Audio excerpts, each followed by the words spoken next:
So I wanted to change gears here a little bit and talk about psychology. Obviously, a lot of this work is inspired by various great academic works in psychology, and that field has had this sort of recent revelation, so to speak, about the sort of replicability problem, and people are starting to look at some psych results as fragile. So how do you think behavioral economists, like myself and others, should think about that problem, right? We're doing experimental work as well. Often in the real world, it becomes really hard to read into, if a certain thing doesn't work in, low-income area in Cleveland or Trenton, does that mean it's not going to work anywhere? I can't really replicate in the same way. And if I look at the psych papers, sometimes they don't replicate. So where do we kind of go for our core inspirational ideas? I mean, there's some things that have a lot more support and some that don't. Right, so I think that's a great question.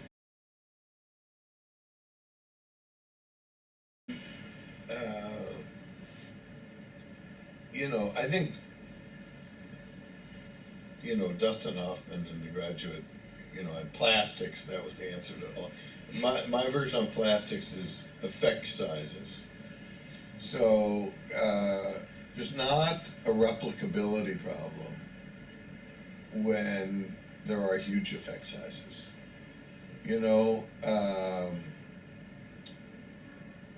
The p-values in Kahneman and Tversky's papers are like 0.0001. Right. The standard framing effect, you change the wording and you get people going from 70-30 to 30-70, right? That thing, okay, maybe if you replicate it, it'll be 68 instead of 70, but it's not going to disappear. Right.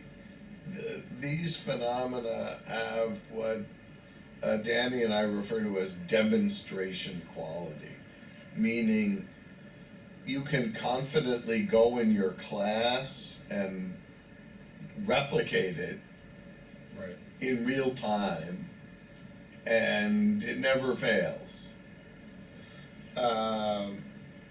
Those are the effects that we should be most confident are going to work in the field. So default options, right? We don't worry about p-values. Right. It seems like there's a preponderance of evidence. If you default people into the 401k plan, 90% of the people are going to be in. And that's true by age, it's true by income. Right. But then there are interesting questions about that economists should care about welfare effects of defaults. And there's work coming out on this. It seems like one of the frontiers of thinking about, we can definitely change their behavior with some of these interventions. Is it a good thing or a bad thing? And should we use it in Cleveland or Trent? And that's a different question. Well, yeah, that's a different question. So, but on the replicability thing, I think the message for psychologists is if you think you're doing work that you want to have relevance in the policy world, it's not three-way interactions, and it's not, extremely subtle priming effects. The best policy results are basically hitting people over the head with a manipulation. And now, ideally, if it's a nudge, it's hitting people over the head with a manipulation that they can, with one click, avoid. And it's possible to do both. And automatic enrollment is a perfect example of that. It's one click to opt out. Oregon just switched over to automatic voter registration. If you get a driver's license, you're registered to vote. You can opt out. It's a good bet. Nearly everyone in Oregon will be registered to vote. At least those with driver's licenses or other state ID, which will be virtually everyone. Now, you know, okay, so we want big effect sizes if we want to think that they're going to have policy implications. Here's the conflict that academics face, which is big, powerful policy implications may not be intellectually interesting to academics. Right. And because you do 10 things and it changes behavior. Yeah. People want to know which one. So if you ask me what is my, what papers had the biggest effect on public policy, it's Save More Tomorrow, which is a program where you invite people to join a program to automatically increase their saving rate every year. Now, we used every trick I could think of to make that work. So we invited them a few months before their next raise because people have more self-control down the line. We linked the increases to pay increases because of money illusion, and then once you're in until you opt out. So we used inertia. If I had thought of something else, we would have used that. Same, the very name is, so, and the paper we published made no attempt to sort out the relative importance of I think we had actually a little data showing that linking to pay raises was not essential. If we had submitted that paper to a psych journal, there would have been no chance of it being published, because people would have said, "We know all of that. What, Right. Where's your control?" And we had no control group. In fact, there's never been a randomized control trial of Save More Tomorrow. All there's been is before and after. Now, it looks like this. Right. We don't. Same with the default. P hacking is no need for p values. Right. You don't have to hack them.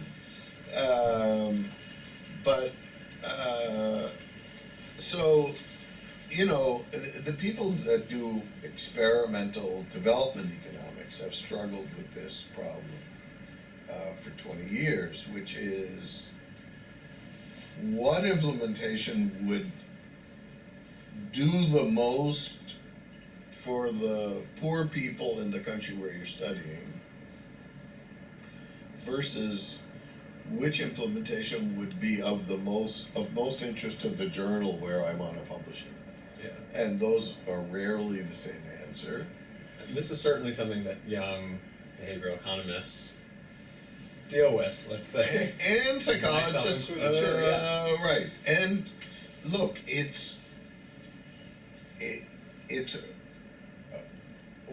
what it suggests is that in many cases, there will be an early paper that will get published in a top academic journal, and then there's going to be lots and lots of follow-up by people who are more concerned with refining the policy and implementation issues, and maybe that work will be done by Ideas 42 or some nudge unit or some other NGO or government sector. All right, so one last one, and then we'll do some quick hit questions. One thing that I think a lot of behavioral people run into is this pushback. I mean, there's a lot of pushbacks. One of the pieces of pushback you get from sort of skeptics is that, and I think this is a little bit unfair, that a lot of behavioral is just these cute little things that don't matter. I think they probably don't know literature well enough to know that they actually do matter in real world settings, but that aside, what is your take on sort of the notion that behavioral, we need to get to bigger, quote, bigger problems, or somehow demonstrate that this stuff matters on big, maybe policy scales, like Ideas 42 is trying to get beyond this sort of initial pushback of, well, that's cute, or, that's just an information intervention, it's not a real behavior change, so the preference switch is totally justifiable, or, there's all these kind of immediate reactions. I mean, I think that people who still think that just haven't been following the literature, and they should all be forced to watch Ross Chetty's Ely lecture, and these effects scale and matter. That battle has been won, and the people who don't realize it just haven't been paying attention. Right. And there is no replicability problem in behavioral economics, which is not to say that every paper that's ever been published will replicate, but it's to say that the old standards have huge effect sizes and are going to replicate. And look, the whole field of behavioral finance, if your argument is that if you raise the stakes, people get it right, read some papers in behavioral finance. So yeah, that's It just may take some time for it to filter into the broader economics community. Yeah. But, I think the encouraging thing to me is the economists I meet that are your age don't think of behavioral economics as radical. So, of course, you are a behavioral economist, but your friends in grad school didn't think you were some radical. Right. And that's a big change, right? That I think this new generation doesn't view it as a dichotomy. They view it as, you're exploring problems and trying to understand some of these mechanics that we can use in our work, and I collaborate with I think this is true for a lot of behavior, but collaborate with people across the quote divide. Yeah, you collaborate with real economists. Exactly. So they can write the model part and do all the math. But great, yeah, I think maybe we can jump to some. I have a bunch of sort of quick questions and just maybe get your quick reactions or thoughts. Got it. So we can call this like the lightning round. The ratio of male to female within the economics profession is in the range of 3 to 1. You were AEA president. At best. Right, at best. You were AEA president. Do you have any sense of what economists can do? What's a quick thing that we can do to be more inclusive to not just women, but to underrepresented minority groups? It seems to be a challenge for us. Well, the only thing I will say is that it's getting better. When I was a graduate student, if there were 5% women, it was a lot. If you look at recent winners of the John Bates Clark Award, there have been several women, most recently an African American, Roland Fryer. So the profession is moving ever so slowly. Right. And the AEA is certainly pushing some, material out that's really clearly focused on trying to make people think about economics in a different way. We're trying, but I don't have we're moving in the right direction, not nearly as fast, but, and we're trying to be inclusive, And I think it will happen slowly. The biggest problem in attracting women into the profession is that they have to deal with economists. That is a challenge that certainly my friends and family will attest to. Okay, so I know you're a golfer. Who's the best economist golfer? And who's the worst economist golfer who thinks they're really good? I'm a golfer as well. So. Oh, I see. I don't know who's the best but I can tell you Steve Levitt is a very good golfer, and can hit the ball remarkably far For a little guy. for a guy who doesn't look like he's very big. So, and my old friend from graduate school, Jerry Green, was a pretty good golfer. But yeah, I don't know. You don't know the worst golfer. No, and I probably wouldn't name him if I did. Well, that's very good of you. Okay, so I've always wondered this because I've seen it happen, but I wonder if this happened to you. Have you ever either walked out of or fallen asleep during an academic seminar? I think it has happened that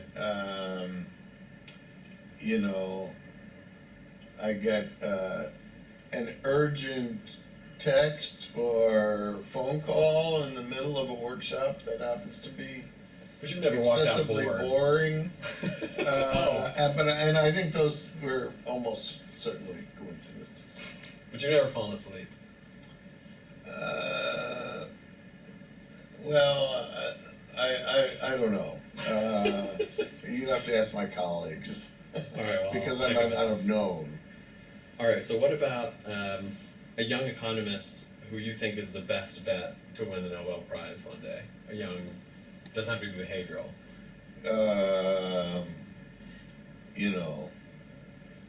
If you had to bet money. Raj Chetty. All right, I think that's pretty safe. A reasonably good bet. I'll say something. First thing that pops into your head. Danny Kahneman. Wise. Amos Tversky.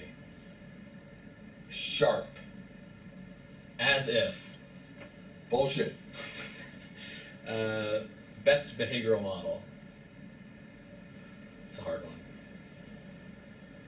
Prospect theory. Sharpest economic mind that you've known. Ken Arrow. Consumer theory.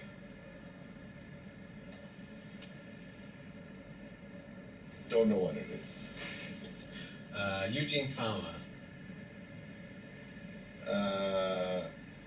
Great athlete. The job market. There's probably some grad students watching. So. Highly inefficient. All right, and the last one, utility. Ill-defined concept. I agree with that one. Thanks, Dick. I really enjoyed it, and I hope you did as well. Great fun. Yep. Well, thanks so much for joining us, and take care.